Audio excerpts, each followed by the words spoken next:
Hello friends, உங்கள நிறைய பேர் டிஎன்இபி ஜூனியர் அசிஸ்டன்ட் அக்கவுண்ட்ஸ் அக்சஸர் மற்றும் ஏஇக்கான மாடல் ஆன்லைன் எக்ஸாம்ஸும் ஸ்டடி மெட்டீரியலும் கேட்டிருந்தீங்க.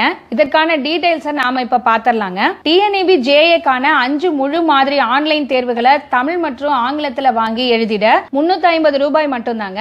அதே போல அக்சஸர் எக்ஸாம்கான 5 முழு மாதிரி தேர்வுகள் ரூபாய் 350ங்க. அடுத்ததா ஏஇ எலக்ட்ரிக்கலுக்கு அப்ளை பண்ணவங்களுக்கான 5 முழு மாதிரி தேர்வுகளோட விலை 200 ரூபாய் மட்டும்தாங்க. அடுத்ததா ஜூனியர் அசிஸ்டன்ட் அக்கவுண்ட்ஸ் மற்றும் அக்சஸருக்கான part 1 Tamil or English study மெட்டீரியலோட விலை 225 ரூபாய் பிளஸ் பார்சல் சார்ஜஸ்ங்க. அதே போல இதற்கான part 2 aptitude and mental ability English medium study மெட்டீரியலுக்கான விலை 225 ரூபாய் பிளஸ் பார்சல் சார்ஜஸ்ங்க. அதுவே இது ரெண்டையும் சேர்த்து வாங்குனீங்கன்னா 450 ரூபாய் பிளஸ் பார்சல் சார்ஜஸ்ங்க. அடுத்ததா TNEB junior assistant accounts English மீடியத்துக்கான பார்ட் 3ல இருக்கிற 12 யூனிட்ஸுக்குமான 12 புத்தகங்களையும் நீங்க வாங்கணும் 1500 ரூபாய் பிளஸ் பார்சல் சார்ஜஸ்ங்க. அதுவே நீங்க part 1 plus part 2 and part 3 மூணையுமே 1950 plus parcel charges பே பண்ணிட்டு நீங்க வாங்கிக்கலாங்க. இதற்கான பேமெண்ட் டீடைல்ஸ் நீங்க இந்த வீடியோவோட டிஸ்கிரிப்ஷன்ல பாத்துக்கலாங்க. அல்லது 99498786 நம்பரை தொடர்பு கொண்டும் தெரிஞ்சுக்கலாங்க. Hello friends, welcome to our academy channel. நம்ம இன்னைக்கு என்ன பார்க்க போறோம் அப்படின்னா யூனிட் 7ல இந்தியன் கான்ட்ராக்ட் ஆக்ட்ல டைப்ஸ் ஆஃப் கான்ட்ராக்ட், அதாவது ஒப்பந்தங்களின் வகைகள் என்னென்ன அப்படிங்கறத நம்ம இந்த வீடியோல டீடைலா பார்க்க போறோம். சரியா? இப்ப ஒப்பந்தம் அப்படின்னு எடுத்துக்கிட்டோம்னா என்னென்ன அடிப்படையில வகைப்படுத்திருக்காங்க அப்படின்னு பார்த்தோம்னா, 1 அதனுடைய செல்லக்கூடிய தன்மையை பொறுத்தது, 2வது உருவாக்கம் அடிப்படையில், 3வது நிறைவேற்ற அடிப்படையில். 1 என்னது? செல்லக்கூடிய தன்மை அடிப்படையில், 2வது உருவாக்க அடிப்படையில், 3வது நிறைவேற்ற அடிப்படையில். அதாவது இங்கிலீஷ்ல on the basis of the validity, 2வது on the basis of the formation, 3வது on the basis of the performance. First basis of the validity, 2வது பேசிஸ் ஆஃப் த ஃபார்மேஷன், 3வது பேசிஸ் ஆஃப் த பெர்ஃபார்மன்ஸ்.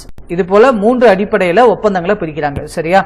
இப்ப இதுல நம்ம ஃபர்ஸ்டா பார்க்க போறது என்ன அப்படின்னா, on the basis of validity, அதாவது செல்லக்கூடிய தன்மையை பொறுத்து என்னென்ன மாதிரியான ஒப்பந்தங்கள் இருக்கு அப்படின்னு பார்த்தோம்னா, 1 வேலிட் கான்ட்ராக்ட், 2வது வாய்டு கான்ட்ராக்ட், 3வது வாய்டபிள் கான்ட்ராக்ட், 4வது இல்லீகல் ஆர் அன்லாஃபுல் கான்ட்ராக்ட், 5வது அன்என்ஃபோர்சபிள் கான்ட்ராக்ட். அதாவது தமிழ்ல ஃபர்ஸ்ட் வந்துட்டு செல்லத்தகு ஒப்பந்தம், 2வதா செல்லாத ஒப்பந்தம், 3வதா தவிர்த்தகு ஒப்பந்தம், 4வதா சட்டத்துக்கு முரணான ஒப்பந்தம், 5வதா நடைமுறைப்படுத்த முடியாத ஒப்பந்தம். இது போல 5 வகைகளா வந்துட்டு எதுக்கு கீழே வந்துட்டு ஒப்பந்தங்கள் இருக்கு அப்படின்னா அதனுடைய செல்லக்கூடிய தன்மையை பொறுத்து வந்துட்டு இது போல 5 வகைகளா பிரிச்சிருக்காங்க. சரியா? இப்ப முதல்ல வந்துட்டு நம்ம செல்லத்தகு ஒப்பந்தம் அப்படின்னா என்னங்கறத பார்க்கலாம். நம்ம இதுக்கு முன்னாடி ப்ரீவியஸ் வீடியோஸ்லயே வந்து பாத்தீங்கன்னா வேலிட் கான்ட்ராக்டுக்கான எசென்ஷியல் எலிமெண்ட்ஸ் என்னென்ன, அதாவது ஒரு ஒப்பந்தமானது செல்லக்கூடிய ஒப்பந்தமா இருக்கணும் அப்படின்னா அதற்கான முக்கிய கூறுகள், அதாவது ஃபியூச்சர்ஸ் என்னென்ன இருக்கணும் அப்படிங்கறத பத்தி நம்ம ஆல்ரெடி பார்த்திருப்போம். 1 என்ன? ஆஃபர், 2வது அக்செப்டன்ஸ், 3வது லாஃபுல் கன்சிடரேஷன், 4வது கெப்பாசிட்டி டு கான்ட்ராக்ட், 5வது ஃப்ரீ கன்சென்ட், 6வது லாஃபுல் ஆப்ஜெக்ட், 7வது லீகல் ரிலேஷன்ஷிப், 8வது சர்டினிட்டி ஆஃப் டேர்ம்ஸ், 9வது பாசிபிலிட்டி ஆஃப் பர்ஃபார்மன்ஸ், 10வது நாட் டிக்ளேர்ட் வாய்ட், 11வதா நெசசரி லீகல் ஃபார்மாலிட்டிஸ். இதெல்லாமே நம்ம டீடைலா பார்த்திருப்போம். சரியா? இப்ப இது எல்லா முக்கிய கூறுகளும் ஒரு ஒப்பந்தத்துல இருக்கு அப்படின்னா அந்த ஒப்பந்தமானது ஒரு செல்லக்கூடிய ஒப்பந்தம், அதாவது ஒரு வேலிட் கான்ட்ராக்ட். சரியா? இப்பதான் நீங்க ஃபர்ஸ்ட் டைம் அந்த வீடியோ பாக்குறீங்கன்னா இதுக்கு முன்னாடி ப்ரீவியஸ் வீடியோ எல்லாம் பாருங்க. அதை பார்த்த பின்னாடி இந்த வீடியோக்கு வந்தீங்க அப்படின்னா இந்த வீடியோல நான் சொல்லி கொடுக்குற விஷயம் எல்லாமே கிளியரா புரியும். சரியா? அடுத்ததா வேலிடிட்டி பேசிஸ்ல நம்ம 2வதா பார்க்க போறது என்ன அப்படின்னா வாய்டு கான்ட்ராக்ட், அதாவது தமிழ்ல செல்லாத ஒப்பந்தம்னு சொல்லுவோம். இது வந்து பாத்தீங்கன்னா செக்ஷன் 2Gல என்னன்னு சொல்லிருக்காங்கன்னா, an agreement not enforceable by law is said to be void. அதாவது ஒரு உடன்படிக்கையானதை நம்ம சட்டத்தால நடைமுறைப்படுத்த முடியல அப்படின்னா அந்த உடன்படிக்கை வந்துட்டு ஒரு செல்லாத உடன்படிக்கை அப்படின்னு சொல்லிட்டு செக்ஷன் 2Gல சொல்லிருக்காங்க. அடுத்தது செக்ஷன் 2Jல என்ன சொல்லிருக்காங்கன்னா, a contract which ceases to be enforceable by law becomes void. அதாவது ஒரு ஒப்பந்தமானது சட்டத்தால் செயல்படுத்தக்கூடிய தன்மையை இழந்துருச்சு அப்படின்னா அந்த ஒப்பந்தமானது வாய்டு கான்ட்ராக்ட், அதாவது ஒரு செல்லாத ஒப்பந்தம் அப்படின்னு சொல்லி இதுல சொல்லிருக்காங்க. அடுத்ததா செக்ஷன் 10ல என்ன சொல்லிருக்காங்கன்னா, ஒரு வேலிட் கான்ட்ராக்டுக்கு தேவையான எசென்ஷியல் எலிமெண்ட்ஸ், அதாவது முக்கியமான கூறுகள் இல்ல அப்படின்னா அந்த ஒப்பந்தமும் ஒரு செல்லாத ஒப்பந்தம் அப்படின்னு சொல்லிருக்காங்க. சரியா? அடுத்தது அதுல செக்ஷன் 23ல objects or consideration is unlawful is void, அதாவது நோக்கமோ அல்லது மறுபயனோ சட்டத்துக்கு முரணானதா இருக்கு அல்லது சட்ட விரோதமானதா இருக்கு அப்படின்னா அந்த ஒப்பந்தமும் வாய்ட். இதெல்லாம் நம்ம ஆல்ரெடி ப்ரீவியஸ் வீடியோவிலேயே வாய்டு கான்ட்ராக்ட்னா என்னென்ன அப்படிங்கறத சொல்லிட்டு நம்ம டீடைலா பார்த்திருப்போம். இருந்தாலும் இத டைப்ஸா பார்க்கும்போது ஒரு தாட்டி ரீகால் பண்ணணும் அப்படிங்கிறதுக்காக தான் உங்களுக்கு திரும்ப ஒரு தாட்டி சொல்றேன். சரியா? அடுத்ததா செக்ஷன் 24ல agreement void if consideration and objects unlawful in part. அதாவது ஒரு ஒப்பந்தத்தினுடைய ஒரு பகுதி நோக்கமோ அல்லது மறுபயனோ சட்டத்துக்கு முரணானதா இருந்துச்சுன்னா அப்பயும் அந்த ஒப்பந்தம் வந்துட்டு ஒரு செல்லாத ஒப்பந்தம், அதாவது வாய்ட் அக்ரிமெண்ட். சரியா? இப்போ உதாரணமா ஏங்கிற ஒரு பிசினஸ் மேன் இருக்காருங்க. அவர் வந்துட்டு அவரோட பிசினஸ்ல 2 விதமான டிரான்சாக்ஷன் பண்றாரு. ஒரு டிரான்சாக்ஷன் வந்து பாத்தீங்கன்னா சட்டத்துக்கு உட்பட்டது, அதாவது லீகல் டிரான்சாக்ஷன். இன்னொரு டிரான்சாக்ஷன் வந்து பாத்தீங்கன்னா சட்டத்துக்கு முரணானது, அதாவது இல்லீகல் அல்லது அன்லாஃபுல் டிரான்சாக்ஷனுங்க. இப்ப இவரோட பிசினஸ் மேனேஜ் பண்றதுக்காக ஒரு மேனேஜர் அப்பாயிண்ட் பண்றாரு. அந்த மேனேஜருக்கு 10,000 ரூபாய் சம்பளம் தரதா ப்ராமிஸ் பண்றாரு. அந்த மேனேஜர் வந்துட்டு லீகல் டிரான்சாக்ஷனையும் மேனேஜ் பண்ண போறாரு, இல்லீகல் டிரான்சாக்ஷனையும் மேனேஜ் பண்ண போறாரு. சரியா? அதுக்கு வேண்டி இவரு 10,000 ரூபாய் சம்பளம் கொடுக்கறதா ப்ராமிஸ் பண்றாரு. இப்ப இந்த இடத்துல இந்த ஒப்பந்தமானது ஒரு செல்லாத ஒப்பந்தம். காரணம் என்னன்னா அந்த கன்சிடரேஷன்ல ஒரு பகுதியானது இல்லீகல் இல்லையா? அந்த மேனேஜர் வந்துட்டு மேனேஜ் பண்ண போற ஒரு பகுதியில ஒரு பகுதியானது இல்லீகல். சரியா? அதனால இந்த முழு ஒப்பந்தமும் ஒரு செல்லாத ஒப்பந்தம். சரியா? இப்போ உங்களுக்கு கன்சிடரேஷன் அண்ட் ஆப்ஜெக்ட்ல ஒரு பகுதி வந்துட்டு அன்லாஃபுல்லா இருக்குன்னா எதனால நம்ம வாய்ட் அக்ரிமெண்ட்னு சொல்றோம்னு தெளிவா புரிஞ்சிருக்கும்னு நினைக்கிறேன். சரியா? அடுத்தது அதுல செக்ஷன் 25ல அக்ரிமெண்ட் வித்தவுட் கன்சிடரேஷன் வாய்ட், அதாவது மறுபயன் இல்லாத ஒப்பந்தமானது ஒரு செல்லாத ஒப்பந்தம். சரியா? இதுலயும் வந்து பாத்தீங்கன்னா நம்ம ஆல்ரெடி சில எக்ஸெப்ஷன்லாம் டிஸ்கஸ் பண்ணிருப்போம். அதாவது சில விலக்குகள்லாம் இருக்கு. அதாவது கன்சிடரேஷன் இல்லைனா கூட ஒரு சில ஒப்பந்தங்கள் வந்துட்டு செல்லக்கூடிய ஒப்பந்தங்கள் அப்படின்னு சொல்லிட்டு நம்ம ஆல்ரெடி டிஸ்கஸ் பண்ணிருப்போம். இப்பதான் நீங்க ஃபர்ஸ்ட் டைமா அந்த வீடியோ பாக்குறீங்க அப்படின்னா இதுக்கு முன்னாடி நான் வந்துட்டு பாத்தீங்கன்னா கன்சிடரேஷனை பத்தி தனியாவே ஒரு வீடியோ போட்டிருப்பேன். அந்த வீடியோல சில எக்ஸெப்ஷன்லாம் உங்களுக்கு சொல்லியிருப்பேன். அதை பார்த்துட்டு அதுக்கப்புறம் அந்த வீடியோக்கு வாங்க. அப்பதான் நான் அதுல சொல்ற ஒவ்வொரு பாயிண்ட்டும் இன்னும் கிளியரா உங்களுக்கு புரியும். சரியா? அடுத்தது அதுல செக்ஷன் 26ல agreement in restraint of marriage void, அதாவது ஒருத்தரை திருமணம் செஞ்சுக்க கூடாது அப்படின்னு சொல்லி ஒரு அக்ரிமெண்ட்ல ஈடுபடுத்துறோம் அப்படின்னா அந்த ஒப்பந்தமானது ஒரு செல்லாத ஒப்பந்தம். இதெல்லாம் நம்ம ஆல்ரெடி டீடைலா டிஸ்கஸ் பண்ணிருப்போம். சரிங்களா? இருந்தாலும் நான் ஒரு தாட்டி உங்களுக்கு ரீகால் பண்றேன். சரியா? அடுத்தது அதுல செக்ஷன் 27ல agreement in restraint of trade void, அதாவது ஒருத்தர் வந்துட்டு ஒரு தொழிலை செய்யக்கூடாது அப்படின்னு சொல்லி நம்ம ஒரு ஒப்பந்தத்துல ஈடுபடுத்துறோம் அப்படின்னா அந்த ஒப்பந்தமும் ஒரு செல்லாத ஒப்பந்தம். இதுவும் நம்ம ஆல்ரெடி ப்ரீவியஸ் வீடியோஸ்லயே நம்ம டீடைலா டிஸ்கஸ் பண்ணிருப்போம். சரியா? எதெல்லாம் வந்துட்டு வாய்டு, இதுல எதெல்லாம் வந்துட்டு பண்ணலாம், அதுக்கு சில எக்ஸெப்ஷன்லாம் இருக்கு அப்படிங்கிற மாதிரி நம்ம ஆல்ரெடி டிஸ்கஸ் பண்ணிருப்போம். சரியா? அடுத்தது அதுல செக்ஷன் 28ல agreements in restraint of legal proceeding void, அதாவது ஒருத்தர் வந்துட்டு அவருக்கான சட்ட ரீதியான செயல்பாடுகள் எதுவும் செய்யக்கூடாது அப்படின்னு சொல்லி நம்ம ஒரு ஒப்பந்தத்தில் ஈடுபடுத்துறோம் அப்படின்னா அந்த ஒப்பந்தமும் ஒரு செல்லாத ஒப்பந்தம். சரியா? நான் சொல்றது புரியுதானுங்க? ஒருத்தர் வந்துட்டு அவருக்கான சட்ட நடவடிக்கை வந்துட்டு எடுக்கிறாரு அப்படின்னா நீ இது மாதிரிலாம் எடுக்கக்கூடாது, எந்த ஒரு சட்ட நடவடிக்கையும் எடுக்கக்கூடாது அப்படின்னு சொல்லிட்டு நம்ம ஒரு ஒப்பந்தத்தில் அவர் ஈடுபடுத்துறோம் அப்படின்னா அந்த ஒப்பந்தமும் ஒரு செல்லாத ஒப்பந்தம். சரியா? அடுத்ததா செக்ஷன் 29ல agreements void for uncertainty terms, அதாவது ஒரு ஒப்பந்தத்துல அதனுடைய நிபந்தனைகள் சரியா இல்ல, தெளிவா இல்ல அப்படின்னாலும் அந்த ஒப்பந்தமும் ஒரு செல்லாத ஒப்பந்தம். சரியா? அடுத்தது செக்ஷன் 30ல agreements by way of wager void, அதாவது ஒரு பிணையத்தின் அடிப்படையில உருவாகிற ஒரு ஒப்பந்தமும் செல்லாத ஒப்பந்தம். சரியா? அதாவது ஒரு ஒப்பந்தத்துல பணத்தையோ ஒரு பொருளையோ அல்லது ஒரு நபரையோ பணயமா வச்சு ஒரு ஒப்பந்தத்தை நாம ஏற்படுத்துறோம் அப்படின்னா அந்த ஒப்பந்தமும் ஒரு செல்லாத ஒப்பந்தம். சரியா? இப்ப உதாரணமா ஒரு நபர் வந்துட்டு தன்னுடைய மகளை வந்துட்டு இன்னொரு நபருக்கு கல்யாணம் பண்ணிக்கிறதுக்காக ஒரு ஒப்பந்தத்தில் ஈடுபடுறாரு. எப்படி அப்படின்னா இது போல இந்த மேட்ச்ல இந்தியா வந்து வின் பண்ணிருச்சுன்னா என்னுடைய மகளை வந்துட்டு நான் உனக்கு கல்யாணம் பண்ணி கொடுத்துறேன் அப்படின்னு சொல்லி ஒரு ஒப்பந்தத்தில் ஈடுபடுறாரு. அப்படின்னா இந்த ஒப்பந்தத்துல பணயமா யாரை வைக்கிறாரு? அவருடைய மகளை வைக்கிறாரு. அப்ப இந்த ஒப்பந்தமானது ஒரு செல்லாத ஒப்பந்தம். சரியா? நாளைக்கு பண்ண இந்தியாவே வின் ஆயிட்ட அந்த நபர் வந்துட்டு இந்தியா வின் ஆயிடுச்சுன்னா நீ உன்னுடைய மகளை வந்துட்டு கல்யாணம் பண்ணி கொடுக்கறன்னு சொன்ன இல்லையா, பண்ணி கொடு அப்படின்னு கேட்டார்னா இவர் வந்துட்டு பண்ண முடியாது அப்படிங்கிற மாதிரி சொல்லலாம். சரியா? காரணம் என்ன? இந்த ஒப்பந்தமானது ஒரு செல்லாத ஒப்பந்தம். சரியா? அதே போல உதாரணமா ஏங்கிற ஒரு பர்சன் இந்த கபடி டீம்ல இந்த டீம் வின் பண்ணிருச்சு அப்படின்னா பிக்கு வந்து நான் 10,000 ரூபாய் கொடுக்குறேன் அப்படிங்கிற மாதிரி பணத்தை வந்துட்டு பணயமா வைக்கிறாரு அப்படின்னா இந்த இடத்துல அந்த டீம் வின் பண்ணிடுச்சுன்னா கூட இவர் பணத்தை கொடுக்கல அப்படின்னா கூட அதை வந்துட்டு லீகல் ஆக்ஷன் எதுவும் எடுத்து அந்த பணத்தை திரும்ப வாங்க முடியாது. காரணம் என்ன அப்படின்னா இந்த ஒப்பந்தமானது ஒரு செல்லாத ஒப்பந்தம். சரியா?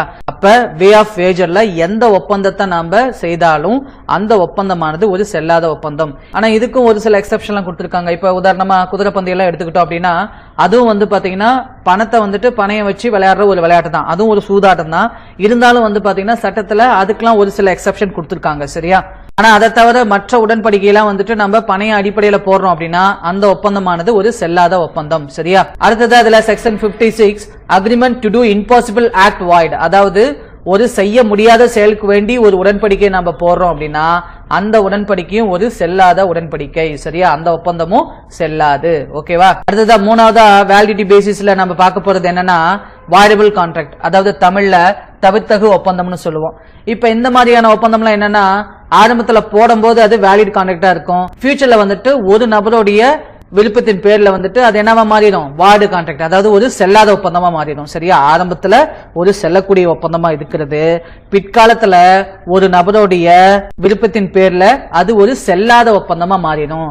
அதைத்தான் நம்ம என்னன்னு சொல்லுவோம்? Voidable contract. இந்த வாய்டபிள் கான்ட்ராக்ட் அப்படிங்கறத நம்ம ஆல்ரெடி கோஷன், ஃப்ராடு, மிஸ்ரெப்ரசன்டேஷன், அன்டியூ இன்ஃப்ளூயன்ஸ் எல்லாம் பத்தி பார்த்தோம் இல்லைங்களா? அப்பயே வந்துட்டு நம்ம இது டீட்டெயிலா பார்த்துப்போம். சரியா? இப்ப இந்த செயல்கள்ல ஏதோ ஒரு செயலால ஒரு ஒப்பந்தம் உருவாயிருந்துச்சு அப்படின்னா, அதாவது அச்சுறுத்தலாலேயோ அல்லது மோசடி நடவடிக்கையாலேயோ அல்லது அன்டியூ இன்ஃப்ளூயன்ஸ், அதாவது தகாத செல்வாக்கினாலோ ஒரு ஒப்பந்தம் அப்படிங்கிறது உருவாயிருந்துச்சு அப்படின்னா அந்த ஒப்பந்தத்தால பாதிக்கப்பட்ட நபர் பின்னாடி அவருடைய விருப்பத்தின் பேர்ல இந்த ஒப்பந்தத்தை வாய்டபிள் கான்ட்ராக்ட், அதாவது தவிர்த்தகு ஒப்பந்தமா ஆக்கி கொள்ளலாம். சரியா? இப்ப வேலிடா இருக்கும், பின்னாடி அவரோட விருப்பத்தின் பேர்ல இது என்னவா மாத்திக்கலாம்? வாய்டு கான்ட்ராக்டா பண்ணிக்கலாம். சரியா? இதைத்தான் நம்ம என்னன்னு சொல்லுவோம்? வாய்டபிள் கான்ட்ராக்ட் அப்படின்னு நம்ம சொல்லுவோம். சரியா? இப்ப இதுல நம்ம நாலாவதா பார்க்க போறது என்னன்னா இல்லீகல் ஆர் அன்லாஃபுல் கான்ட்ராக்ட், அதாவது தமிழ்ல சட்டத்திற்கு முரணான ஒப்பந்தம். இப்ப நம்ம இது ஏன் தனியா பிரிச்சு பார்க்கணும் அப்படின்னா எல்லா வாய்டு கான்ட்ராக்டையும் நம்ம அன்லாஃபுல் கான்ட்ராக்ட்னு சொல்ல முடியாது. ஆனா எல்லா அன்லாஃபுல் கான்ட்ராக்டையும் நம்ம என்னன்னு சொல்லலாம்? வாய்டு கான்ட்ராக்ட்னு சொல்லலாம். சரியா? இப்போ உதாரணமா ஏவும் பியும் வந்துட்டு பாத்தீங்கன்னா ஒரு கான்ட்ராக்ட் போட்டுக்கிறாங்க. இது போல நீ வந்துட்டு உன்னுடைய குதிரையை எனக்கு 10,000 ரூபாய் கொடு அப்படின்னு சொல்லிட்டு ஒரு ஒப்பந்தம் போட்டுக்கிறாங்க. இவங்களுக்கு ஒப்பந்தம் போடும்போது ஒரு விஷயம் தெரியல, அந்த குதிரை வந்துட்டு செத்து போச்சுன்னு சொல்லிட்டு. சரியா? இப்ப இந்த இடத்துல வந்துட்டு பை மிஸ்டேக்கா போட்டாங்க. இப்ப இந்த ஒப்பந்தமானது ஒரு செல்லாத ஒப்பந்தம். இதை வந்துட்டு நாம அன்லாஃபுல்னு சொல்ல மாட்டோம். சரியா? இவங்களுக்கு அந்த விஷயம் தெரியாதனால இந்த ஒப்பந்தத்தை போட்டிருக்காங்க. அதே மாதிரி இந்த ஒப்பந்தம் வந்துட்டு ஒரு அன்லாஃபுல் ஒப்பந்தம் இல்ல. ஆனா நம்ம என்ன எடுத்துக்கலாம்? இதை வாய்டு கான்ட்ராக்ட்னு எடுத்துக்கலாம். ஏன்னா இந்த ஒப்பந்தத்துல முக்கியமா சொல்லப்படுற அந்த சப்ஜெக்ட் மேட்டரான குதிரை வந்துட்டு இறந்து போச்சு, அதனால இந்த ஒப்பந்தம் வந்துட்டு வாய்டு கான்ட்ராக்ட் அப்படின்னு நம்ம சொல்லலாம். ஆனா என்னன்னு சொல்ல முடியாது? அன்லாஃபுல்னு சொல்ல முடியாது. சரியா? அதே போல அன்லாஃபுல் கான்ட்ராக்ட் எடுத்துக்கிட்டீங்கன்னா அது எப்ப போடப்பட்டதோ அப்பல இருந்து அது செல்லாம தான் இருக்கும். சரியா? இப்போ உதாரணமா ஒரு மைனர் கூட ஒரு கான்ட்ராக்ட் போட்டுக்கிட்டோம் அப்படின்னா அந்த ஒப்பந்தமானது எப்ப நம்ம போட்டோமோ அப்பல இருந்து அது ஒரு செல்லாத ஒப்பந்தம். அதை தான் நம்ம என்னன்னு சொல்லுவோம்? வாய்ட் அப் இனிஷியோன்னு சொல்லுவோம். சரியா? எப்ப அந்த ஒப்பந்தம் அப்படிங்கிறது உருவானுச்சோ அந்த சமயத்துல இருந்து அது என்னவாயிரும்? ஒரு செல்லாத ஒப்பந்தமா ஆயிரும். சரியா? அடுத்ததா இதுல நம்ம அஞ்சாவதா பார்க்க போறது அன்என்ஃபோர்சபிள் கான்ட்ராக்ட், அதாவது நடைமுறைப்படுத்த முடியாத ஒப்பந்தம்னு சொல்லுவோம். இப்ப ஒரு சில ஒப்பந்தங்கள் வந்துட்டு ஒரு குறிப்பிட்ட காலம் வரைக்கும் சட்டத்தால நடைமுறைப்படுத்தக்கூடியதா இருக்கும்.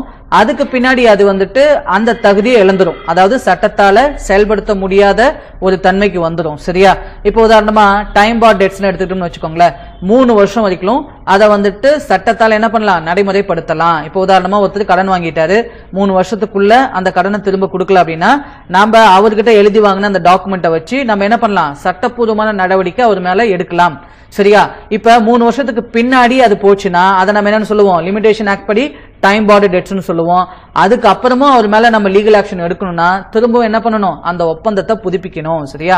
அப்பதான் திரும்பவும் அவர் மேல என்ன பண்ண முடியும்? சட்டப்பூர்வமான நடவடிக்கை எடுக்க முடியும். சரியா? இதைத்தான் நம்ம என்னன்னு சொல்லுவோம்? அன்என்ஃபோர்சபிள் கான்ட்ராக்ட்னு சொல்லுவோம். சரியா? அதாவது சட்டத்தால வந்துட்டு அந்த ஒப்பந்தத்தை செயல்படுத்த முடியாது. வேணும்னா அந்த இரு நபர்களுடைய சம்மதத்தின் பேர்ல அந்த ஒப்பந்தத்தை செயல்படுத்திக்கலாம். இதுல நீதிமன்றத்தோட தலையீடு எதுவும் இருக்காது. சரியா, இதைத்தான் நம்ம என்னன்னு சொல்லுவோம், அன்என்ஃபோர்சபிள் கான்ட்ராக்ட். சரியா, இதை நீதிமன்றம் வந்துட்டு கட்டாயப்படுத்த முடியாது. அந்த நபர்களுடைய விருப்பத்தின் பேர்ல அதை என்ன பண்ணிக்கலாம், செயல்படுத்திக்கலாம், அந்த ஒப்பந்தத்தை செயல்படுத்திக்கலாம். சரியா, அடுத்ததா அதுல நம்ம ரெண்டாவதா பார்க்க போறது அந்த பேசிஸ் ஆஃப் ஃபார்மேஷன், அதாவது உருவாக்கம் அடிப்படையில ஒப்பந்தங்கள் வந்துட்டு என்னென்ன வகையில இருக்கு அப்படிங்கறத நம்ம இதுல பார்க்க போறோம். சரியா, இதுல ஃபர்ஸ்ட் வந்து பாத்தீங்கன்னா எக்ஸ்பிரஸ் கான்ட்ராக்ட், அதாவது தமிழ்ல வெளிப்படையான ஒப்பந்தம்னு சொல்லுவோம். அப்படின்னு என்னன்னா, ஒரு ஒப்பந்தமானது வாய்மொழியாகவோ, வாய்மொழின்னு என்னங்க, வேர்ட் ஸ்போக்கன் அல்லது ஓரல்னு சொல்லுவோம். சரியா, அதன் மூலமாகவோ அல்லது ரிட்டன் என்னங்க, எழுத்து வடிவிலையோ ஒரு ஒப்பந்தமானது உருவாயிருந்துச்சு அப்படின்னா அந்த ஒப்பந்தத்தை நம்ம என்னன்னு சொல்லுவோம், எக்ஸ்பிரஸ்ட் கான்ட்ராக்ட். சரியா, அதாவது ஒரு ஒப்பந்தத்தில் இருக்கக்கூடிய முக்கிய நிபந்தனைகள் மற்றும் அதனுடைய கூறுகள் வந்துட்டு எழுத்து வடிவிலையோ அல்லது வாய்மொழியாகவோ இருந்து ஒரு ஒப்பந்தமானது உருவாயிருந்துச்சு அப்படின்னா அதைத்தான் நம்ம என்னன்னு சொல்லுவோம், வெளிப்படையான ஒப்பந்தம் அப்படின்னு நம்ம சொல்லுவோம். சரியா, அடுத்ததா இதுல ரெண்டாவதா இம்ப்ளாய்டு கான்ட்ராக்ட், அதாவது தமிழ்ல உட்கிடை ஒப்பந்தம்னு சொல்லுவோம். அப்படின்னா என்னன்னா, ஒரு ஒப்பந்தமானது எழுத்து வடிவில் உருவாகாம அந்த ஒப்பந்தத்தில் ஈடுபடும் நபர்களுடைய செய்கையாலேயோ அல்லது நடத்தை மூலமாகவோ உருவாயிருந்துச்சு அப்படின்னா அதைத்தான் நம்ம என்னன்னு சொல்லுவோம், இம்ப்ளாய்ட் கான்ட்ராக்ட், அதாவது தமிழ்ல உட்கிடை ஒப்பந்தம்னு சொல்லுவோம். சரியா, இப்போ உதாரணமா ஒரு 2 வீலர் பார்க்கிங்ல போயிட்டு என்னுடைய பைக்கை வந்துட்டு நான் பார்க் பண்றேன் அப்படின்னா அந்த இடத்துலயே எனக்கும் அவருக்கும் வந்துட்டு ஒரு ஒப்பந்தம் உருவாயிருக்கு. என்னன்னு சொல்லிட்டு என்னுடைய பைக்கை அவர் பார்த்துக்கிறேன்னு சொல்லிட்டாரு, நான் வந்துட்டு அந்த பைக்கை திரும்ப எடுக்கும்போது அதுக்கான ரெண்டை கொடுக்குறேன் அப்படின்னு சொல்லிட்டு நானும் என்ன பண்ணிருக்கேன், அந்த ஒப்பந்தத்தில் ஈடுபட்டிருக்கேன் அப்படின்னு தான் நான் எடுத்துக்க முடியும். சரியா, இதைத்தான் நம்ம என்னன்னு சொல்லுவோம், உட்கிடை ஒப்பந்தம் அப்படின்னு நம்ம சொல்லுவோம். இதே போல இன்னொரு உதாரணம் கூட சொல்லலாம். இப்போ உதாரணமா நம்ம வந்துட்டு ஒரு பஸ் ஸ்டாண்ட்ல போயிட்டு ஒரு பஸ்ல ஏறி உட்காந்துக்கிட்டோம் அப்படின்னாவே அந்த பஸ்ல நம்ம பயணம் செய்ய ஒத்துக்கிட்டோம், அதாவது டிராவல் பண்ண ஒத்துக்கிட்டோம். அதே போல அவங்க கேட்கிற சார்ஜஸை வந்துட்டு நம்ம கொடுக்கறதுக்கும் ஒத்துக்கிட்டோம் அப்படிங்கிற மாதிரி தான் எடுத்துக்க முடியும். சரியா, இதையும் நம்ம என்ன எடுத்துக்கலாம் அப்படின்னா உட்கிடை ஒப்பந்தம் அப்படின்னு நம்ம எடுத்துக்கலாம். சரியா, அப்ப எந்த அளவுக்கு வேர்ட்ஸ் இல்லாம, அதாவது சொற்கள் இல்லாம ஒரு ஒப்பந்தமானது உருவாகுதோ அந்த ஒப்பந்தத்தை நம்ம என்னன்னு சொல்லுவோம், இம்ப்ளாய்டு கான்ட்ராக்ட், அதாவது தமிழ்ல உட்கிடை ஒப்பந்தம்னு சொல்லுவோம். அந்த வேர்ட்ஸ்ங்கிறது எய்தர் ஓரல் ஆர் ரிட்டன், அதாவது வாய்மொழியாகவும் இருக்கலாம் அல்லது எழுத்து வடிவிலும் இருக்கலாம். இப்படி ரெண்டுமே இல்லாம எந்த அளவுக்கு ஒரு ஒப்பந்தமானது உருவாகுதோ அந்த ஒப்பந்தத்தை நம்ம என்னன்னு சொல்லுவோம், இம்ப்ளாய்டு கான்ட்ராக்ட், அதாவது உட்கிடை ஒப்பந்தம்னு சொல்லுவோம். சரியா, அடுத்ததா உருவாக்கம் அடிப்படையில நம்ம மூணாவதா பார்க்க போறது என்னன்னா போல்வு ஒப்பந்தம், அதாவது இங்கிலீஷ்ல குவாசி கான்ட்ராக்ட்னு சொல்லுவோம். இப்ப நம்ம நார்மலா அதை எடுத்துக்கிட்டோம் அப்படின்னா ஒரு ஒப்பந்தமே சொல்ல மாட்டோம், ஆனா சட்டத்தால உருவாக்கப்பட்ட ஒரு ஒப்பந்தம் வேணா எடுத்துக்கலாம். எதனால அப்படின்னா, a person shall not be allowed to enrich himself unjustly at the expenses of the other, அதாவது ஒரு நபருடைய இழப்பால மற்றொரு நபர் வந்துட்டு பயனடைஞ்சிடக்கூடாது அல்லது வளமை அடைஞ்சிடக்கூடாது அப்படிங்கிறதுக்காக சட்டத்தால உருவாக்கப்பட்ட ஒரு ஒப்பந்தம் தான் வந்துட்டு இந்த ஒப்பந்தம். சரியா, அப்படி ஒரு நபரோட இழப்பால இன்னொரு நபர் வந்துட்டு பயனடைஞ்சிட்டாரு அப்படின்னா அந்த இழந்த நபருக்கு இந்த பயனடைந்த நபர் வந்துட்டு இழப்பீடு கொடுக்க ஏத்துக்கணும் அப்படிங்கிறதுக்காக தான் இந்த ஒப்பந்தமானது உருவாகுது. சரியா, இப்ப இதை சுருக்கமா சொல்லணும் அப்படின்னா அன்ஜஸ்ட் என்ரிச்மெண்ட் ஆகக்கூடாது அப்படிங்கிறதுக்காக தான் இதை கொண்டு வந்திருக்காங்க. சரியா, அதாவது ஒருத்தருடைய லாஸால இன்னொருத்தர் வந்துட்டு செழிப்பாயிடக்கூடாது அப்படிங்கறத தடுக்கணும் அப்படிங்கிறதுக்காக தான் இந்த ஒப்பந்தமே வந்துட்டு கொண்டு வந்திருக்காங்க. சரியா, இப்ப இத பத்தி இந்தியன் கான்ட்ராக்ட் ஆக்ட்ல செக்ஷன் 68ல இருந்து 72 வரைக்கும் சொல்லிருக்காங்க. அதை 1 by 1 பார்க்கலாம். 68ல என்ன சொல்லிருக்காங்க அப்படின்னா, claim for necessaries supplied to person incapable of contracting or on his account, அதாவது ஒரு ஒப்பந்தத்துல ஈடுபட முடியாத ஒரு நபருக்கு வந்துட்டு நாம ஏதாச்சும் தேவையை செஞ்சிருந்தோம் அப்படின்னா அந்த தேவையை அவங்களுடைய சொத்துக்கள் மூலமா நம்ம என்ன பண்ணிக்கலாம், ரீஎம்பர்ஸ் பண்ணிக்கலாம், அதாவது கிளைம் பண்ணிக்கலாம் அப்படிங்கறத பத்தி தான் அதுல சொல்லியிருக்காங்க. சரியா, இப்போ உதாரணமா ஒரு மைனர் இருக்காரு, அவருக்கு சொத்துக்கள்லாம் அதிக அளவுல இருக்கு, ஆனா பேரண்ட் இல்ல, அதே போல அவர் படிக்க வைக்கிறதுக்கான ஆட்களும் யாரும் இல்ல. இதை பார்த்துட்டு இருந்த ஒரு பர்சன் வந்துட்டு அவரு கை காசை செலவு பண்ணி அந்த நபரை வந்து படிக்க வைக்கிறாரு. இப்ப இதுக்கான செலவை வந்துட்டு இந்த பர்சன் யார்கிட்ட இருந்து கிளைம் பண்ணிக்கலாம் அப்படின்னா அந்த மைனரோட சொத்துல இருந்து கிளைம் பண்ணிக்கலாம். சரியா, இதைத்தான் நம்ம என்னன்னு சொல்லுவோம், claims for necessary supplied to a person incapable of contracting அப்படின்னு நம்ம சொல்லுவோம். சரியா, அதே மாதிரி ஒரு லுனட்டிக் பர்சன் இருக்காரு, அவருக்கு சொத்துலாம் அதிகமா இருக்கு, ஆனா அவரை பராமரிச்சதுக்கான ஆட்கள் யாரும் இல்ல. அதை பார்த்துட்டு இருந்த ஒரு நபர் என்ன பண்றாருன்னா அவர் வந்துட்டு நல்லா பராமரிச்சுக்கிறாரு, அவருக்கான தேவைகள் எல்லாமே செஞ்சு கொடுக்குறாரு அப்படின்னா அந்த செலவுக்கான தொகையை வந்துட்டு அவரோட சொத்துல இருந்து என்ன பண்ணிக்கலாம், இவரு ரீஎம்பர்ஸ் பண்ணிக்கலாம், அதாவது கிளைம் பண்ணிக்கலாம். சரியா, இப்ப இந்த இடத்துல நெசசரிஸ் அப்படிங்கிறது வந்து பாத்தீங்கன்னா ஆளுக்கு தகுந்த மாதிரி மாறும், ஒவ்வொருத்தருக்கும் ஒன்னு நெசசரியா இருக்கும். சரியா, இப்ப அந்த மைனர் பையனுக்கு வந்து பாத்தீங்கன்னா படிப்பு அப்படிங்கிறது நெசசரியா இருந்துச்சு, அதே மாதிரி இந்த லுனாட்டிக்கு வந்து பாத்தீங்கன்னா பராமரிப்பு அப்படிங்கிறது வந்துட்டு நெசசரியா இருந்துச்சு. அப்ப ஒரு ஒப்பந்தத்தில் ஈடுபட முடியாத நபர்கள் அவங்களுக்கு தேவையான நெசசரி சப்ளைஸை நம்ம ப்ரொவைட் பண்றோம்னா அதற்கான செலவை அவங்களுடைய சொத்துக்கள்ல இருந்து நாம கிளைம் பண்ணிக்கலாம். அதை தான் செக்ஷன் 68ல சொல்லியிருக்காங்க. சரியா, அடுத்தது அதுல section 69ல reimbursement of person paying money due by another in payment of which he is interested. அதாவது ஒரு நபர் கொடுப்பட வேண்டிய தொகையை மற்றொரு நபர் அதுக்கு பதிலா பே பண்ணிட்டார்னா அந்த தொகையை இவர் ரீஇம்பர்ஸ் பண்ணிக்கலாம். ஆனா இந்த இடத்துல அவர் கொடுக்கணும் அப்படிங்கிற ஆர்வமும் கட்டாயமும் இருந்திருக்கணும். அப்படி கொடுத்திருந்தார்னா அதை என்ன பண்ணிக்கலாம், எந்த நபருக்கு பதிலா இவர் கொடுத்தாரோ அதை இவர் ரீஇம்பர்ஸ் பண்ணிக்கலாம். சரியா, அதாவது திரும்ப வாங்கிக்கலாம். இப்போ உதாரணமா ஒரு பர்சன் வந்துட்டு ரெண்டல் ஹவுஸ், அதாவது வாடகை வீட்டில் இருக்காரு. அந்த பர்சனுக்கு டிஎன்இபில இருந்துட்டு ஒரு நோட்டிபிகேஷன் வருது. அந்த நோட்டிபிகேஷனை ஒரு வெரிஃபை பண்ணும்போது அதில் என்ன சொல்லியிருக்காங்க அப்படின்னா, நீங்க வந்துட்டு இந்த பவர் கன்சம்ஷனுக்காக ஒரு 3000 ரூபாய் கட்டணும், மேற்கொண்டு அட்வான்ஸா ஒரு 10,000 ரூபாய் கட்டணும், மொத்தமா 13,000 ரூபாய் கட்டணும் அப்படின்னு சொல்லிட்டு அந்த பில்லில் போட்டிருக்கு. இவர் வந்துட்டு ஒரு 3000 ரூபாயை மட்டும் எடுத்துக்கிட்டு அந்த இபி ஆஃபீஸ்க்கு போகும்போது அந்த இபி ஆஃபீஸில் என்ன சொல்றாங்கன்னா, இல்ல நீங்க இந்த 3000 ரூபாயும் கட்டணும், மேற்கொண்டு இந்த அட்வான்ஸ் 10,000 கட்டினா தான் உங்களுடைய பவர் கனெக்ஷனை நாங்க டிஸ்கனெக்ட் பண்ண மாட்டோம், இல்லைன்னா நாங்க என்ன பண்ணிடுவோம், பவர் கனெக்ஷனை டிஸ்கனெக்ட் பண்ணிடுவோம் அப்படிங்கிற மாதிரி சொல்றாங்க. இவர் வந்துட்டு இல்லைங்க, நான் 3000 ரூபாய் தான் வந்துட்டு ஆக்சுவலா பவர் கன்சியூம் பண்ணது, இந்த 10,000 ரூபாய் வந்துட்டு ஓனர் கொடுக்க வேண்டிய தொகை தான் அப்படிங்கிறாங்க. அதெல்லாம் எனக்கு தெரியாதுங்க, நீங்க 13,000 ரூபாய் கொடுத்தீங்கன்னா தான் நாங்க இந்த பவர் வந்து டிஸ்கனெக்ஷன் பண்ண மாட்டோம் அப்படின்னு சொல்லி சொல்றாங்க. அதனால இவர் என்ன பண்றாரு, வேற வழி இல்லாம கட்டாயத்தின் பேர்ல வந்துட்டு அந்த 13,000 கொடுத்துறாரு. சரியா, இப்ப பாருங்க, இந்த 3000 ரூபாய் இவர் வந்துட்டு அந்த பவர் கன்சியூம் பண்ணதுக்காக கொடுக்க வேண்டிய சார்ஜஸ், அந்த 10,000 ரூபாய் வந்துட்டு ஆக்சுவலான லேண்ட்லார்ட் யாரோ, அதாவது அந்த வீட்டுக்கு ஓனர் யாரோ அவரு கொடுக்க வேண்டிய தொகை. வேற வழி இல்லாம இந்த 13,000 கொடுத்துட்டாரு. இப்ப இந்த 3000 ரூபாய் வந்துட்டு இவரு ரீஇம்பர்ஸ் பண்ண முடியாது, ஆனா அந்த 10,000 வந்துட்டு அந்த வீட்டு ஓனர்கிட்ட இருந்து ரீஇம்பர்ஸ் பண்ணிக்கலாம். ஏன்னா இது வந்துட்டு அவர் பேர்ல அட்வான்ஸா வந்து டிஎன்இபில வச்சிருப்பாங்க. சரியா, அதனால இந்த தொகையை வந்துட்டு இவர் என்ன பண்ணிக்கலாம், தாராளமா அந்த ஓனர்கிட்ட இருந்து ரீஇம்பர்ஸ் பண்ணிக்கலாம். சரியா, அதைத்தான் என்னன்னு சொல்றாங்க, reimbursement of person paying money due by another in payment of which he is interested. அதை கட்டணும் அப்படிங்கிற கட்டாயமும் ஆர்வமும் இருந்து கட்டியிருந்தா மட்டும்தான் அதை அவரால் என்ன பண்ணிக்க முடியும், சட்டப்படி ரீஇம்பர்ஸ் பண்ணிக்க முடியும். சரியா, இதைத்தான் இதுல சொல்லிருக்காங்க, செக்ஷன் 69ல சொல்லிருக்காங்க. சரியா, அடுத்ததா இதுல செக்ஷன் 70ல application of person enjoying benefits of non gratuitous act, அதாவது ஒரு நபர் எந்த ஒரு கைமாறும் இன்றி ஒரு நன்மை அடைஞ்சிட்டாரு அப்படின்னா அவருக்கான பொறுப்பு என்ன அப்படிங்கறதான் இந்த செக்ஷன்ல சொல்லிருக்காங்க. சரியா, இப்ப உதாரணமா ஒரு ஆள் வந்துட்டு ஆன்லைன்ல பே பண்ணி பிரியாணி ஆர்டர் பண்றாரு. அதை டெலிவரி பண்ண வந்த அந்த நபர் வந்துட்டு அந்த பே பண்ண ஆளுக்கு டெலிவரி பண்ணாம அவருடைய பக்கத்து வீட்டுல அந்த பிரியாணியை டெலிவரி பண்ணிட்டு போயிட்டாரு. அந்த பக்கத்து வீட்டுக்காரும் இது பிரியாணி அப்படிங்கறதுனால தன்னதுதான் அப்படின்னு போய் சொல்லி வாங்கி ஃபுல்லா சாப்பிட்டாரு. இப்ப இந்த இடத்துல அந்த பக்கத்து வீட்டுக்காரு வந்துட்டு யார் வந்துட்டு அந்த தொகையை பே பண்ணி வாங்கினாரோ அவருக்கு வந்துட்டு அந்த தொகையை திரும்ப தர கட்டாயத்துல இருக்காரு. காரணம் என்ன, இவரு இந்த பிரியாணிக்காக எந்த ஒரு கைமாறும் செய்யல, எந்த ஒரு தொகையும் கொடுத்துலாம் இவரு வாங்க கிடையாது. அதனால இது வந்துட்டு யாருடையதோ அவருக்கான காசை கொடுக்க வேண்டிய கட்டாயத்துல இவர் இருக்காரு. சரியா, அதோட பொறுப்பு வந்துட்டு இவருக்கு இருக்குங்க. காரணம் என்னன்னா, இவருடைய நான் கிராட்டிடியூட்ஸ் ஆக்ட், அதாவது ஒரு பெருந்தன்மை இல்லாத நடவடிக்கையால மற்றவங்களுக்கு கிடைக்கக்கூடிய பெனிஃபிட்டை தனக்கு தான் வந்தது அப்படின்னு சொல்லி அதை என்ஜாய் பண்ணதுனால அதற்கான செலவை வந்துட்டு இவரு திரும்ப கொடுக்கிற பொறுப்பு இவருக்கு இருக்கு. சரியா, அடுத்தது இதுல செக்ஷன் 71ல responsibility of finder of goods, அதாவது தமிழ்ல பொருளை கண்டெடுப்பவரின் பொறுப்புன்னு சொல்லுவோம்.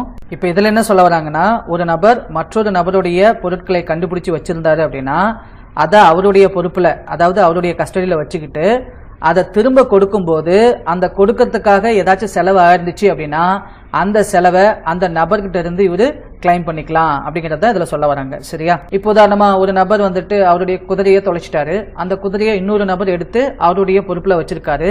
இந்த நபர் வந்துட்டு அந்த நபரை கண்டுபிடிக்கிற வரைக்கும் இந்த குதிரைக்கான பராமரிப்பு செலவு எல்லாம் பார்த்துட்டு வராரு.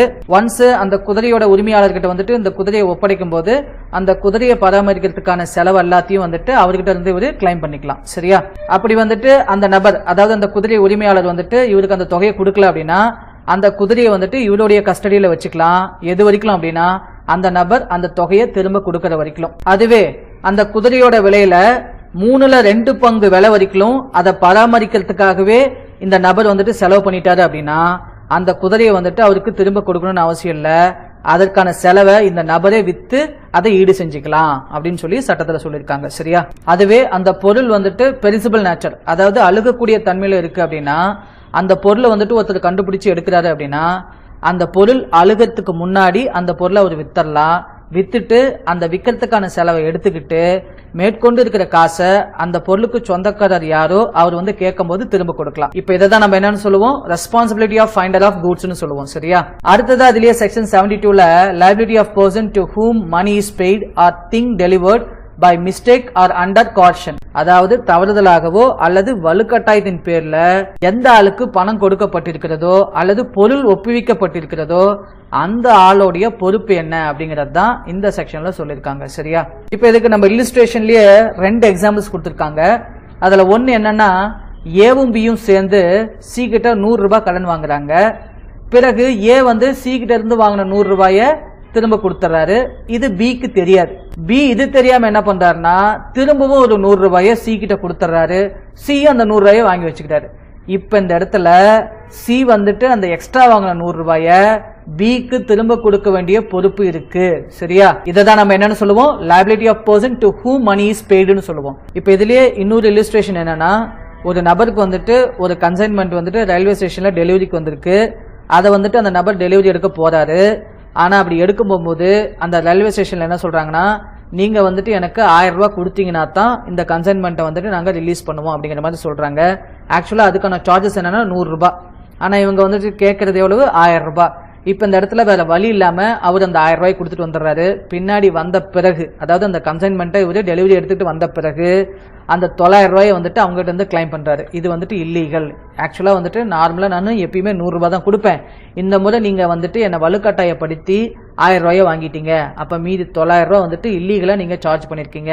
எனக்கு அதை கொடுக்கலைன்னா நான் கோர்ட்டுக்கு போயிடுவேன் அப்படின்னு சொல்லிட்டு அந்த மீதி தொகை 900 ரூபாயை வந்துட்டு இவர் வாங்கிட்டாரு. சரியா? இதைத்தான் நம்ம என்னன்னு சொல்லுவோம், liability of person to whom money is paid or thing delivered by mistake are under caution சொல்லுவோம். சரியா?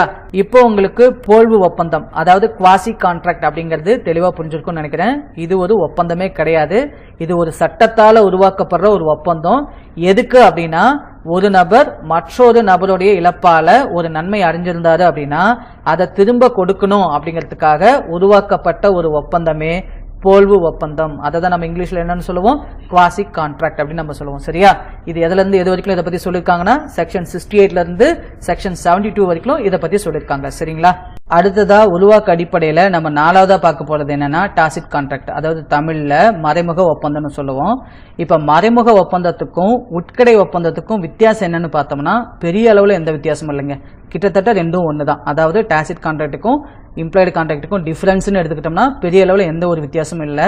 இருந்தாலும் இது ஏன் தனியா கொடுத்துருக்காங்க அப்படின்னா, இப்ப இம்ப்ளாய்டு கான்ட்ராக்ட் அப்படின்னு எடுத்துக்கிட்டீங்கன்னா அதுல சில சமயம் வெர்பல் கம்யூனிகேஷனுக்கு வாய்ப்பு இருக்குங்க. ஆனா டாசிட் கான்ட்ராக்ட்ல, அதாவது மறைமுக ஒப்பந்தத்துல விங்லிங், சைனு, டோனு அண்ட் பிச்சு அண்ட் சைலன்ஸ் இது போல நான் வெர்பல் கம்யூனிகேஷன் மட்டும் தாங்க இருக்கும். சரியா? வெர்பல் கம்யூனிகேஷன் இங்க இருக்கவே இருக்காது. அதாவது கண் சிமிட்டுதல் மூலமாகவோ அல்லது பெருமூச்சு விடுதல் மூலமாகவோ அல்லது தோனியை மாத்துறது, அதாவது அவங்களோட டோனை மாத்தி பேசுறது மூலமாவோ அல்லது வந்துட்டு ஸ்ருதி அவங்களுடைய பிச் மூலமாவோ அல்லது அமைதி, அதாவது சைலன்ஸ் மூலமாவோ அவங்க வந்துட்டு அவங்களுடைய அக்செப்டன்ஸ் வந்து தெரிவிப்பாங்க அல்லது ஆஃபர் வந்து கொடுப்பாங்க. இதனாலதான் இதை வந்துட்டு இம்ப்ளாய்டு கான்ட்ராக்ட்ல இருந்து டிஃபரன்ஸ் பண்ணி காமிக்கிறாங்க. சரியா? அதாவது இம்ப்ளாய்டு கான்ட்ராக்ட்ல வந்துட்டு ஒரு சில சமயத்துல வெர்பல் கம்யூனிகேஷன் இருக்க வாய்ப்பு இருக்கு. அதுவே டான்சிட் கான்ட்ராக்ட்ல வந்துட்டு வெர்பல் கம்யூனிகேஷன் இருக்கிறதுக்கு வாய்ப்பே இல்லை. அங்க முழுக்க முழுக்க நான் வெர்பல் கம்யூனிகேஷன் மட்டும் தாங்க இருக்கும். சரியா? இப்போ உதாரணமா நம்ம ஈரோடுல இருந்து திருச்செங்கோடு வரைக்கும் நம்ம போகணும். அதுக்கு வந்துட்டு ஒரு பஸ்ல ஏறி உட்காந்துட்டோம்.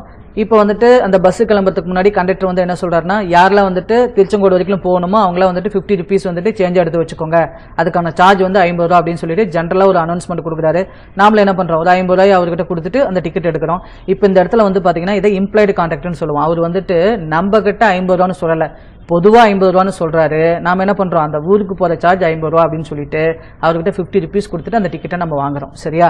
இதைத்தான் நம்ம என்னன்னு சொல்லுவோம், இம்ப்ளாய்டு கான்ட்ராக்ட் அப்படின்னு நம்ம சொல்லுவோம். இந்த இடத்துல பாருங்க வெர்பல் கம்யூனிகேஷன் இருக்கு இல்லையா?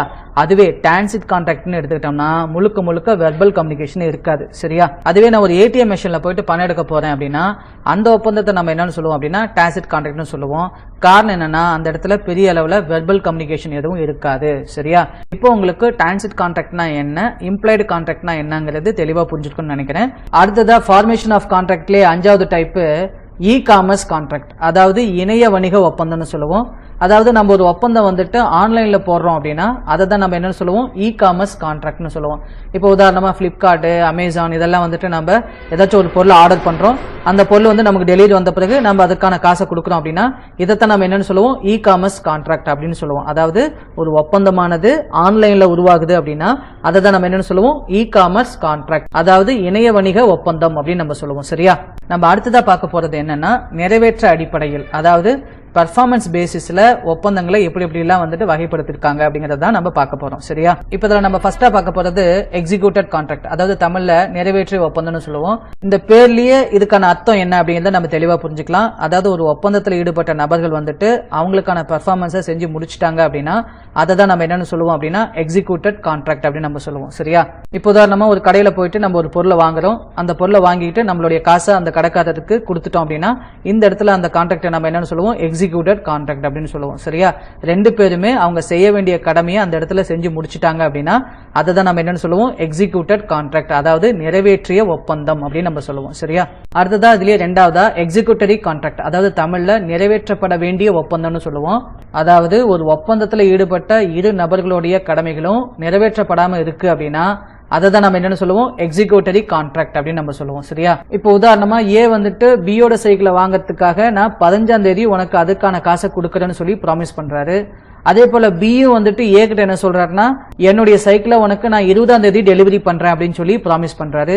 இப்ப இவங்க ரெண்டு பேருமே இவங்க ஃபியூச்சர்ல செய்ய போற கடமைகளுக்கான ஒப்பந்தத்தை இப்ப போடுறாங்க அப்படின்னா இதைத்தான் நம்ம என்னன்னு சொல்லுவோம், எக்ஸிக்யூட்டரி கான்ட்ராக்ட் அப்படின்னு நம்ம சொல்லுவோம். இப்ப இவங்க ரெண்டு பேருமே இப்ப இதை செய்யல, ஃபியூச்சர்ல இதை செய்ய போறாங்க. சரியா, அதனாலதான் இதை நம்ம என்னன்னு சொல்றோம், எக்ஸிக்யூட்டரி கான்ட்ராக்ட் அப்படின்னு நம்ம சொல்றோம். சரியா, அடுத்தது அதுல மூணாவது யூனிலேட்டரல் கான்ட்ராக்ட், அதாவது ஒப்பந்தத்தில் ஈடுபட்ட இரு நபர்ல ஒரு நபர் வந்துட்டு அவருடைய கடமையை செஞ்சு முடிச்சிட்டாரு, இன்னொரு நபர் வந்துட்டு இன்னும் செய்யாம இருக்காரு அல்லது செய்ய போறாரு அப்படின்னா அதை தான் நம்ம என்னன்னு சொல்லுவோம், யூனிலேட்டரல் கான்ட்ராக்ட் அப்படின்னு நம்ம சொல்லுவோம். சரியா, இப்போ உதாரணமா எக்ஸ் வந்துட்டு ஒய் கிட்ட எனக்கு 10,000 மதிப்பிலான பொருளை வந்துட்டு கொடு அப்படின்னு சொல்லி சொல்றாரு.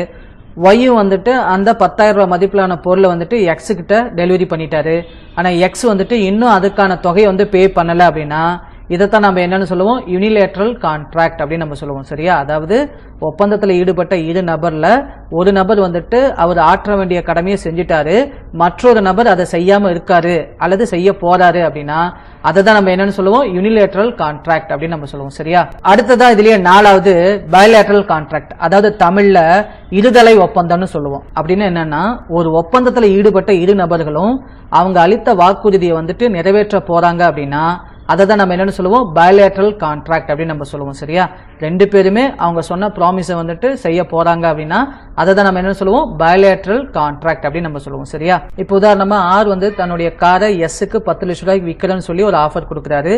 எஸ் வந்துட்டு அந்த ஆஃபரை அக்செப்ட் பண்ணிக்கிட்டு ஓகே உன்னுடைய காரை நான் 10 லட்சம் ரூபாய்க்கு வாங்கிக்கிறேன் அப்படின்னு சொல்லி ப்ராமிஸ் பண்றாரு அப்படின்னா இந்த இடத்துல இந்த ஒப்பந்தமானதை நம்ம என்னன்னு சொல்லுவோம் அப்படின்னா பைலேட்டரல் கான்ட்ராக்ட் அப்படின்னு நம்ம சொல்லுவோம். சரியா, இப்ப ரெண்டு பேருமே ஃபியூச்சர்ல அதை பண்ண போறாங்க.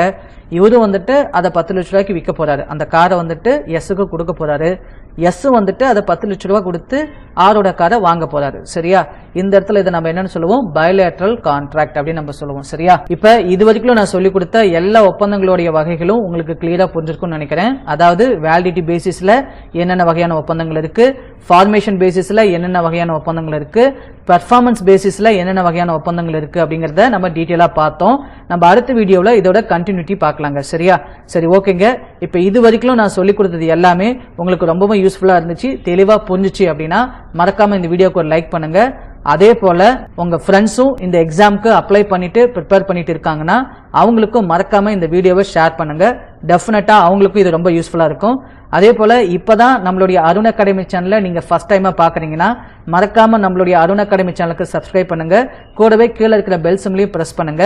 அப்பதான் நான் இது போல அப்லோட் பண்ற ஒவ்வொரு முக்கியமான வீடியோவும் உங்களுக்கு நோட்டிபிகேஷனா வரும், நீங்களும் தவறாம பார்க்க முடியும். தேங்க்யூ ஃபார் வாட்சிங் அருண் அகாடமி சேனல். உங்கள நிறைய பேர் டிஎன்இபி ஜூனியர் அசிஸ்டன்ட் அக்கவுண்ட்ஸ் அக்சஸர் மற்றும் ஏஇக்கான மாடல் ஆன்லைன் எக்ஸாம்ஸும் ஸ்டடி மெட்டீரியலும் கேட்டிருந்தீங்க. இதற்கான டீடைல்ஸ் நாம இப்ப பாத்திரலாங்க. டிஎன்இபி ஜேஏக்கான 5 முழு மாதிரி ஆன்லைன் தேர்வுகளை தமிழ் மற்றும் ஆங்கிலத்துல வாங்கி எழுதிட 350 ரூபாய் மட்டும்தாங்க. அதே போல அக்சஸர் எக்ஸாம்கான 5 முழு மாதிரி தேர்வுகள் ரூபாய் 350ங்க. அடுத்ததா ஏஇ எலக்ட்ரிக்கலுக்கு அப்ளை பண்ணவங்களுக்கான 5 முழு மாதிரி தேர்வுகளோட விலை 200 ரூபாய் மட்டும்தாங்க. அடுத்ததா ஜூனியர் அசிஸ்டன்ட் அக்கவுண்ட்ஸ் மற்றும் அக்சஸருக்கான part 1 Tamil or English study மெட்டீரியலோட விலை 225 ரூபாய் பிளஸ் பார்சல் சார்ஜஸ்ங்க. அதே போல இதற்கான part 2 aptitude and mental ability English medium study மெட்டீரியலுக்கான விலை 225 ரூபாய் பிளஸ் பார்சல் சார்ஜஸ்ங்க. அதுவே இது ரெண்டையும் சேர்த்து வாங்குனீங்கன்னா 450 ரூபாய் பிளஸ் பார்சல் சார்ஜஸ்ங்க. அடுத்ததா TNEB junior assistant accounts English மீடியத்துக்கான பார்ட் 3ல இருக்கிற 12 யூனிட்ஸுக்குமான 12 புத்தகங்களையும் நீங்க வாங்கணும்னா 1500 ரூபாய் பிளஸ் பார்சல் சார்ஜஸ்ங்க. அதுவே நீங்க part 1 plus part 2 and part 3 மூணையுமே 1950 plus parcel charges பே பண்ணிட்டு நீங்க வாங்கிக்கலாங்க. இதற்கான பேமெண்ட் டீடைல்ஸ் நீங்க இந்த வீடியோவோட டிஸ்கிரிப்ஷன்ல பாத்துக்கலாங்க. அல்லது 9994987861 நம்பரை தொடர்பு கொண்டும் தெரிஞ்சுக்கலாங்க.